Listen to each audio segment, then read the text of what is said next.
La hiérarchie policière avec à sa tête l'inspecteur général de police de première classe, Soumaïla Alabiyaya, a échangé avec la presse sur les derniers développements de l'actualité nationale, la répression liée au port de casque, les bavures policières ainsi que les consignes données aux fonctionnaires de la police républicaine ont été évoquées. Nous avons pris également des notes en interne pour avertir les policiers qui se rendraient coupables de ces agissements qui seront purement et simplement sanctionnés.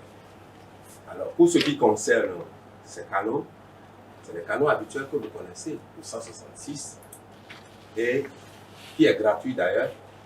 Et nous avons mis en place depuis quelques jours un second numéro qui est le 21 31 34 81.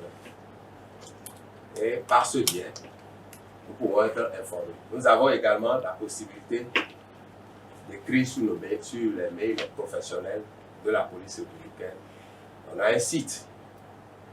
Donc, lorsque vous écrivez, vous nous mettez au courant de ce qui se passe, immédiatement, l'inspection technique de la police républicaine est mise en œuvre. Et c'est ça que nous voulons quand même transmettre aux populations. Ce qui s'est passé à Nati-Tengu ne restera jamais impuni. Nous ne sommes même pas intervenus. Nous avons laissé la justice faire son travail. Je sais que vous êtes au courant que ces policiers indélicats ont été placés. Vous le savez bien. Donc on n'a pas fait d'irruption dans la procédure judiciaire. Ils ont été placés et nous allons tous attendre les sanctions au niveau judiciaire.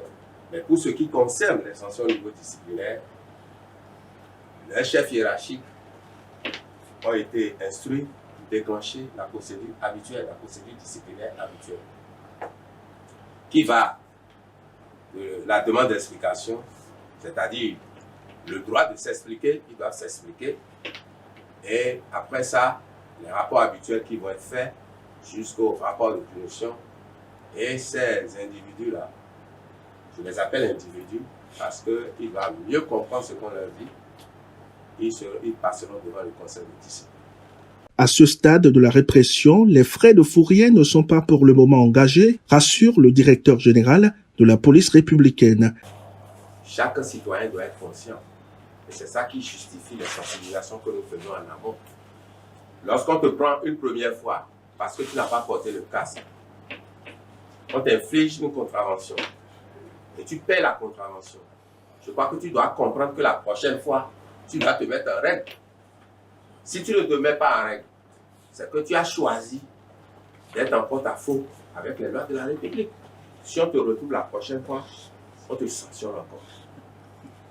On te sanctionne. Mais je voudrais vous rappeler que nous, on ne met pas les gens pour les obliger à payer les frais de fourrière. On n'a pas engagé d'abord le processus de frais de fourrière. Lorsqu'on prend ta moto, c'est pour qu'on s'assure que la contravention a été réglée. Et lorsque tu reviens avec la preuve que tu as réglé la contravention, ta moto sera restituée contre 0 francs. Si vous connaissez les commissariats où ils prennent de l'argent par rapport à la fourrière, il faut nous dénoncer ça. Aucun policier n'a le droit, pour le moment, de prendre après la contravention des frais de fourrière. Par ailleurs, fait remarquer le directeur de la sécurité publique, la répression entamée en avril a déjà donné de bons résultats en termes de statistiques.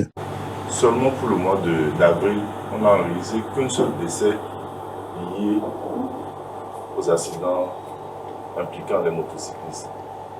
C'est déjà un très bon résultat, mais je vous dis, les 2 premiers mois, les statistiques de décès que nous avons dépassent déjà largement les statistiques de 2023, toute l'année 2023. C'est des résultats palpables pour moi.